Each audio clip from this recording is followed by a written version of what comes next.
Midwest Passage. Check it out. I'm Rob. Imagine a Winnebago Revel and a limousine made a baby. This is what you would get. Come on inside. So I'm going to show you the brains of the operation right now, and then we'll kind of walk through the rest of the rig in a little bit. So right now, everything on the entire rig is turned off on the back of the vehicle.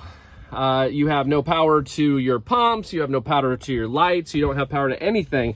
That's because this light is not turned on. Push this button, now you have power to everything. So if I have a renter that says, hey Rob, I can't turn on anything, nothing's working, it's probably because they accidentally turned off the battery. Now you see the battery and the fridge are on two different circuits because you can turn off the battery, but you still have the fridge running because you should never turn off the fridge, right? Because you want your food always to be cold, your beverages to be cold. So this one should always be turned off. If I get the call saying, Rob, the fridge isn't working, it's because that's not turned on. So both lights should be turned on blue unless you're leaving for a very long time, but to be honest, you're probably not doing that, so all the lights should always be on. All right, so we'll hit the guts. When it turns on, it goes to your home page, and this home page shows two batteries. It shows your house battery, a 12.6 volt. In fact, it's more than one battery, but it's 12.6 volts on the house. The house is the house where you're living. The chassis is the Sprinter, the Mercedes portion. So they're on separate circuits, and so if you see that it's going low, it's because, you know, maybe you were under shade all day and the solar panel wasn't charging everything up. But they should always be around 11.5 to like 13.5. You have your radio right here. It's the Fusion button. It's off right now. It's on right now. You have your Bluetooth, and you just walk through here to add your Bluetooth and all of that. You'll look for it on your phone. This is typically how to set up your Bluetooth. You have your mute over here. You have your radio. You have your AM, FM, and your Bluetooth. So we'll turn that off right now. We'll go back to home, and we're going to walk through these little scenarios. So you have all your digital gauges. You have your fresh. I'm 3/4 full with fresh tank. Your fresh is for your shower and for your sink and washing your hands and all of that. Gray is also 2/3 full. Gray would be your shower water, your sink water. Gray can, in some instances, be dumped on the side of a road because all it is shower water. Then you have your black. That's the nasty stuff, but I'm going to show you how to not make it nasty. That's also 2/3 full. So pretty soon here, I'm going to need to go get that dumped, and we're going to walk through on how to do that. And then your LP, that is your gas. That is your propane. That's going to run some of your heating systems. That's going to run... and we'll walk through and we'll show you what the propane is. The propane will go down really low because they're very efficient vehicles and they use very little propane. Your water pump, that's to turn on pressure for the water when you're not hooked up to a hose. So if you're panned downstairs, right now we have water pressure. If I turn off that water pump, the water pressure goes away. Turn on, turn off. Okay. Tank heaters. You will use your tank heaters when you don't want to freeze, when you don't want to freeze your poop. That's when you use your tank heaters. So you turn on the tank heater. So let's just say you're up in Mammoth, it's going to be 20 degrees. You're going to want to turn on your tank heaters because you're going to keep everything warm down in your tanks so that when you want to dump, you're good to go. One thing to keep in note is you want to keep everything warm when it's cold. So if you're in Mammoth and it's 20 degrees, you want to keep your heater on the inside. You want to keep your water heaters on. You want to keep everything on because that's going to keep your water warm. It's going to keep your coach warm. Even if you're taking off and you don't need it to be comfortable inside, you still want to keep on that heat because you don't want pipes bursting, water freezing, all of that. So just to keep that in mind, turn on your tank heaters when it's cold and freezing, and then also leave your heater on the inside of the vehicle. Okay, so the cool thing about these vehicles, just like the Revels, is you've got your bed up and down. I'll show you. Let's see if I can get a little video of this. I'll take the handle, and you've got your up and down. So it's already up, and all you do is push your down. There goes the bed down. Super cool. And up. Cool feature. The coolest feature about these vehicles, because now it makes everything kind of two rooms in one. All right, so back to here, we have your awning, extend and retract. You also have your awning light, which is in the light section, but you have your awning extending and retract. It will not retract or extend if your key is in the ignition or the engine is running or anything like that. So if you say, hey, it's not working, it's probably because your ignition is still on. And then your lights, master lights on and off are right here. We're gonna go to the light section in a second. If you wanna turn off all the lights at one spot, you go right here. Now this is the AC, this is the air conditioner. Right now it's not working because the generator is not turned on. The AC will require you to either be plugged into a regular house plug, or it's going to be required to have the generator running, and that would be how you would control it. So right now it's set to 70, and if we had the generator on, or if it was plugged in, that AC would be kicking on, because right now it's 74 degrees in here. All right, so the home has the most stuff on it, but now we'll go through the other ones, and we'll go pretty quick through all these. This is your lighting. So you've got your awning light, you've got your porch light, and then you've got your master on and off. This will turn off every light. You've got your day mode, which brightens everything, and you've got your night mode that dims everything. You've got your front light, your rear light, your galley light, and your accent. Galley would be in your kitchen. Accent is kind of like the under cabinet lights. Now you can hold down the galley light and it'll go bright, and then it'll go down to dim. So this is how you would dim, is by holding down any of the ones with the arrows. You can hold it down and it will dim it. So that's with the lights. Let's go to the temperature. This is your AC control. This does nothing if you're not plugged into a plug outside or your generator's turned on, but you have your up and down at 74 degrees. Your fan, you can turn your fan low and auto, and you can turn the whole system off here too. But again, it's not working right now because we don't have the generator on. Moving on down. Speaking about generator, this is your power management screen. Again, it shows you your battery levels, has your inverter that's turned on. Now an inverter, okay, look at me, I'm gonna explain this. So, you have battery, inverter, and generator. Okay, so generator gives you 110 volt, which is the same as a house would use. So regular plugs, not USB plugs, but regular 2-prong plugs, 3-prong plugs. That is generator power. So big things like microwaves, stove tops, big ticket items, air conditioners, they all require 110 volt. Okay, so you get that two ways. You get that by using your generator, which gives you house power. So it's an engine that's running house power. Or you get it by using your inverter. Now the inverter doesn't have a lot of bump for like your AC, but it'll control your microwave. It'll control some of the other things. It'll control your plug, so you can turn your laptop into the plug and it'll work. So, but inverter uses 12 volts, so battery powered turns it to 110 volt, house powered, but it's limited, right? Because it doesn't have a generator running the engine. It's not plugged in anywhere. So you can run through your battery really fast, but sometimes you just want a microwave running. And so you would just turn on the inverter, or you just want your stovetop working. You can just turn on the inverter, and then you don't have to run the generator. You don't have to plug in. It's quieter and all of that. So I'll show you this right here again. So you've got your inverter is on, which means your stovetop will work, which means your microwave will work, but it doesn't mean your AC will work. This is your AC and stove. You can actually see your stove is on because the inverter's on, stove is on, but the AC is off. And then I'm pretty sure if I turn that off, yep, see now it's shedding. So right now it's turning off the power and you're losing all the power to the stove because you don't have that 110 going to the stove. So here you have no shore power. When you plug in, it would say shore power. And then you have your generator, which is your start and stop. So generator, you would hold it down. And then you hear it trying to start. And now it's gonna start, and now it's gonna run a little bit. Don't freak out the first minute or two that it's not working, because it has to run a couple minutes before it starts to kick everything else on. This should now show, see now all this stuff. So now your shore/generator has power. Your AC is off now, but now we can turn on the AC. In fact, we'll just go back over here and we will put it to cool, and we'll put it to high. And now all of a sudden, it's nice and AC'd, and you can hear the fans turning on and all that fun stuff. So that's generator was the only way we were allowed to do that because we're not plugged into a house power. So I'm gonna go ahead and turn that off. We're gonna go back to the generator. And then we're gonna go ahead and stop the generator. Then we're gonna, what we typically wanna do is, like if I wanted to cook right now or use, plug some of the plugs for something, I would turn the inverter back on. The inverter will automatically turn off when the generator is turned on because they're working at doing the same thing. And then this is the settings. You really don't need to do anything on the settings.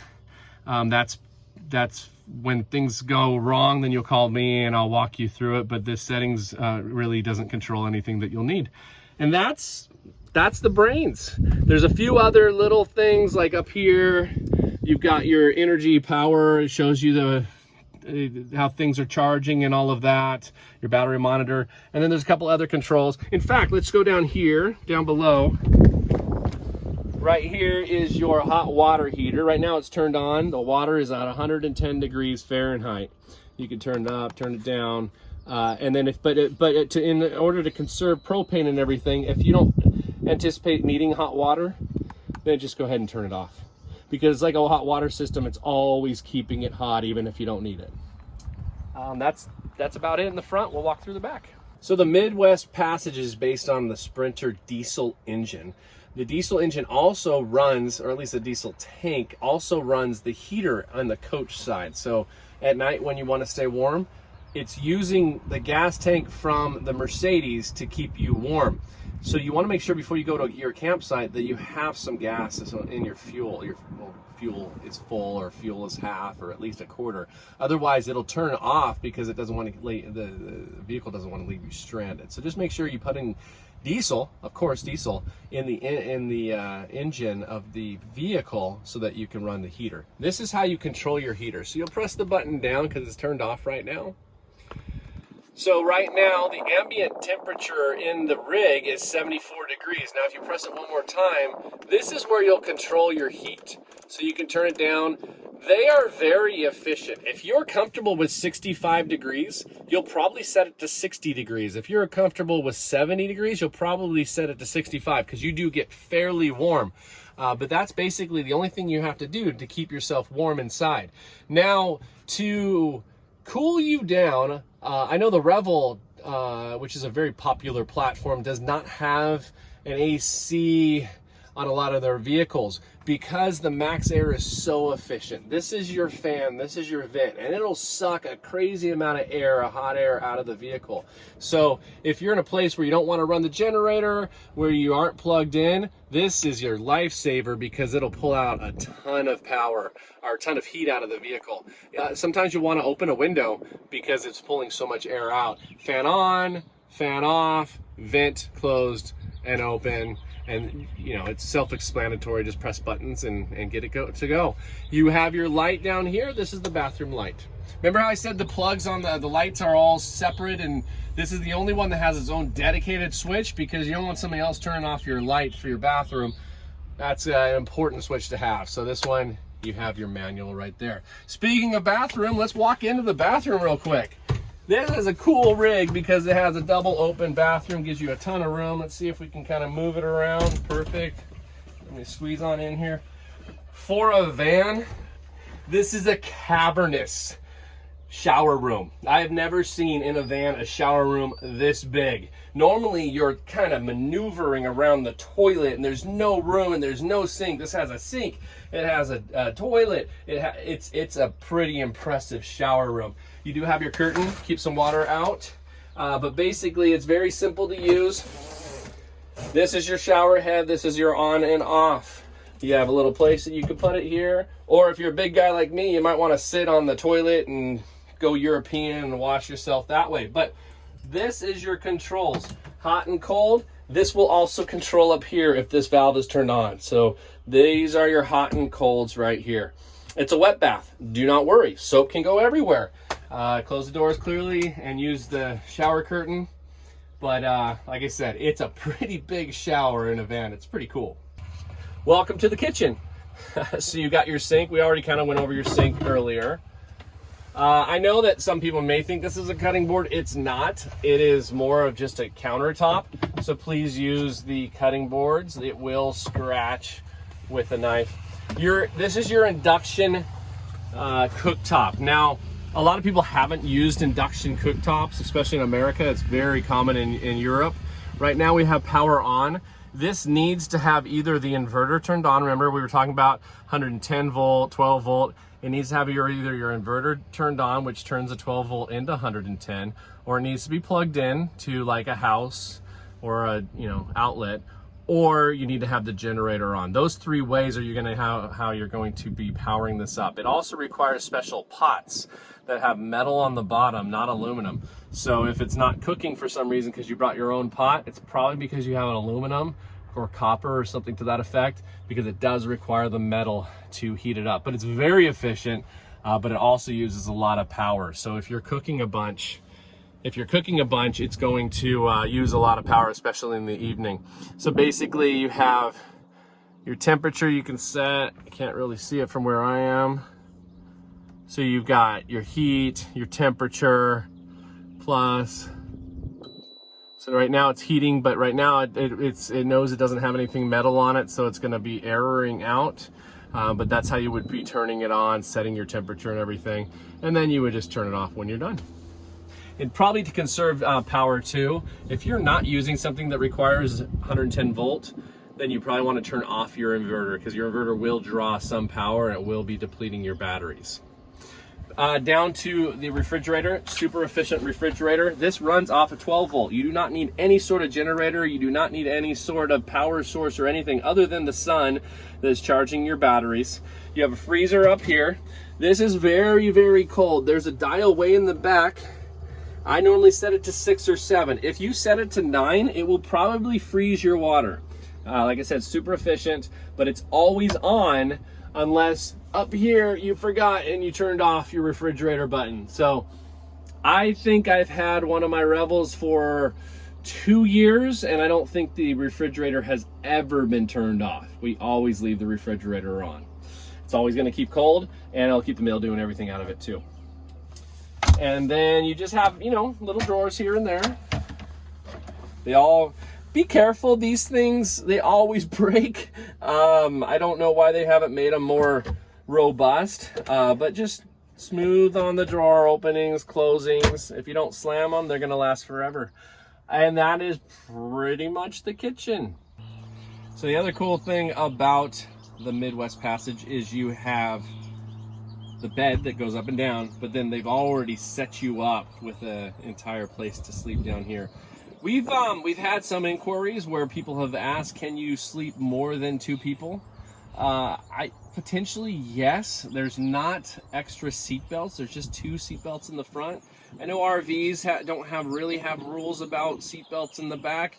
That's going to be up to you. But technically, you could probably fit somebody in here. I know I fit myself and my wife and my 2 kids, but it was really cramped. One of them was sleeping under here. One of them was sleeping in the front. But you do, and that was on one of our other rigs, not with these nice, comfy couches. You can stop the bed halfway, but then again, it's going to be harder for you to get up. So we'll leave that up to you. But the other cool thing is you have a living room in here. We also have a TV. Your TV runs off of your inverter, so it's a regular plug, right? So you need your inverter to be running, or you're plugged in, or the generator's running. And it's a typical smart TV. Just log into your favorite streaming and watch TV. But the very most important thing about the TV is, yeah, you have a TV, but you need, with great things, requires great responsibility. So when you're watching a TV, I would recommend always having it up against the wall, because then you forget, you can move up to the front, you go to put down the bed, it smashes the TV. So I would recommend just always having it flat against the wall. If you wanted to pull it out, it has a little tab down here, and then you can pull it and move it around. I would just recommend anytime you do that, as soon as you're done, immediately put it back, latch it, and then the bed can come down. That's the most important part of the TV. If you don't want to worry about it, then just don't pull it out. Behind the TV, which you really don't need to have this control here, but this is your backup power for your stereo. So if you wanted to control the stereo in a different place, you would control it here. You've got USB plugs everywhere. You also have another backup controller back here. It communicates with the front master controller. You have all your lights, you have your bed up and down, more lights, your generator start and stop, which is kind of a critical one. If you're running your AC, you're in your bed, it's nice and cool, and now it's nighttime and your generator is still running, you can turn it off from being in the bedroom. You also have your stereo control here. So you have 3 different places where you can control your stereo, your settings, all the other things. So this is just a remote panel for the main panel. That's essentially everything back here. And go. So the windows are full open windows, which is kind of cool on these. Now this is on a magnet. This isn't how you open the window. You saw how I opened the window on the back. So lock, unlock, pull it, open. And then if you ever wanted to bring this open, it's on a magnet. It's a pretty strong magnet. You can open that all the way. But the biggest thing is making sure this isn't getting jammed when you're trying to close it. That way, make sure this is already closed, and then you're pushing and locking. Shades, it's like the kind of shades you grew up with when you're a kid, but they are delicate, so take your time with them. Don't force them, and you'll be good. So your Lagoon tabletop is hiding behind, in this nice little case, behind the driver's seat. You got your upright. Slide it on, tighten it down. Then we'll put on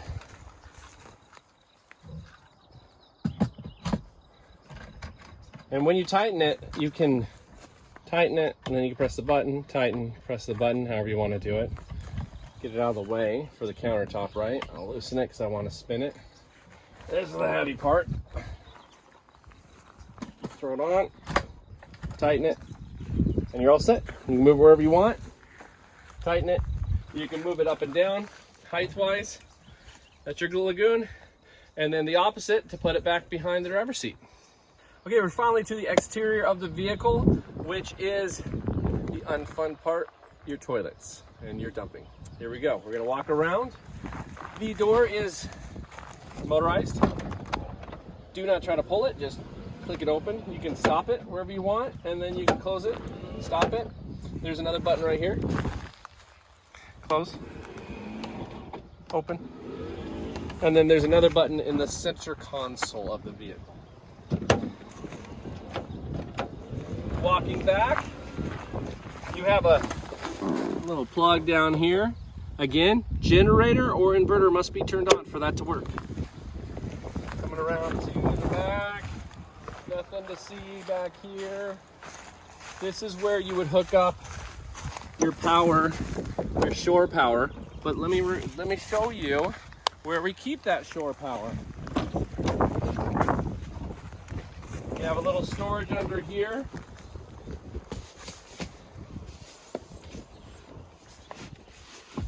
Move this to the other side, and you've got your storage.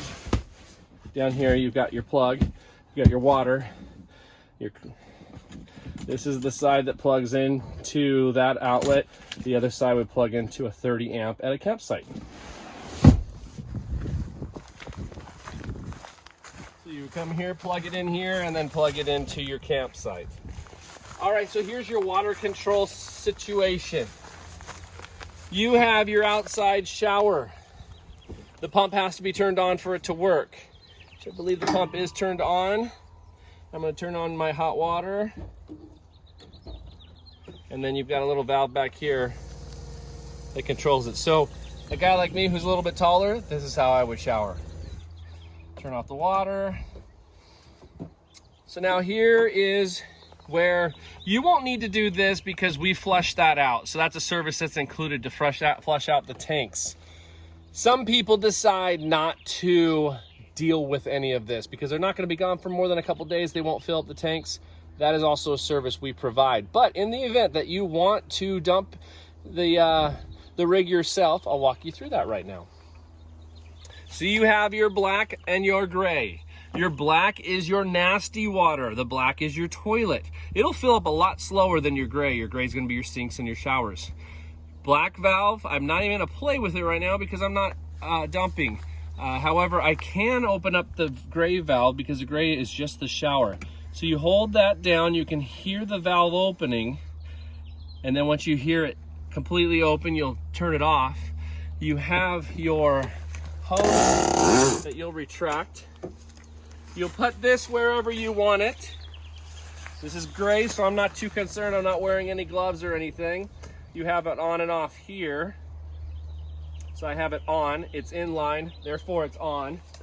It's gray water, I don't care, it's just going in the wood chip. Now I'm going to turn on my waste pump. And if you go back over here, you'll see your shower water coming out.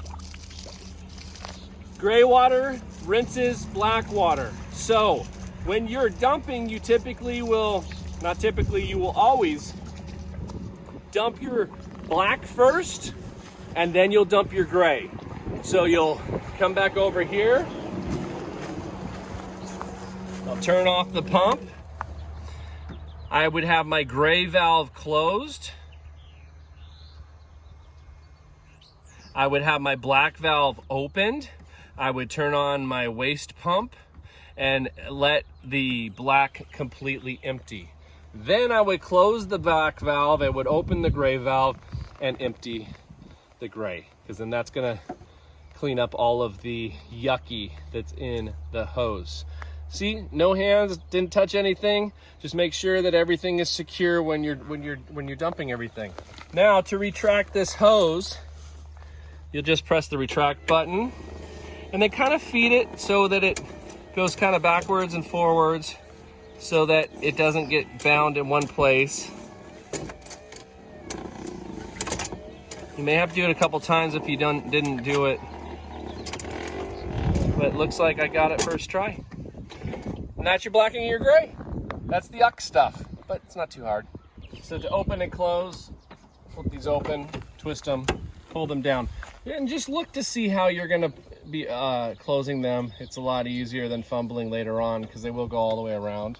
So I would start there. I would remember which way they go, close it, and then lock them closed. So the ladder is primarily for maintenance. It is not used for climbing up to the top. There's no reason to be on the top. There's a bunch of things that can break. Solar panels, lots of fixtures up at the top. So please don't go on the top, plus you're not insured for that. If you want your Instagram photo, hand, foot, that's all you'll need. But the ladder's there because it's super cool to look at. Hey Rob, I'm at the gas station. I don't know how to fill it up. Yes, I've forgotten before. So now we make a video about how to fill up the gas. Diesel, remember it's a diesel engine. We only put diesel in the engine, but this is where it is, it's hiding. It says diesel, diesel, diesel, diesel. Just a regular diesel, fill it up, close the door. You're all done. Okay, rotation of the front seat. On this vehicle, the way that it's laid out, there's not really a reason to rotate the driver's seat. It doesn't really add any added real estate inside the vehicle, but I'll show you quickly how to rotate the front seat. This has power seats. Number 3 is your memory setting to put it in the right and correct place to be able to turn the seat around. We'll wait until it sets itself up. And then you've got a lever right here, right down here. You pull it and then you pivot around. There's a lot of wires. There's a wiring loom under there. So it's important to remember which way you pivoted so that you could pivot the same direction, because you don't want to keep winding that wire around one after the other. So just pivot it the same way that you pivoted the other side. That's how you do the front seat.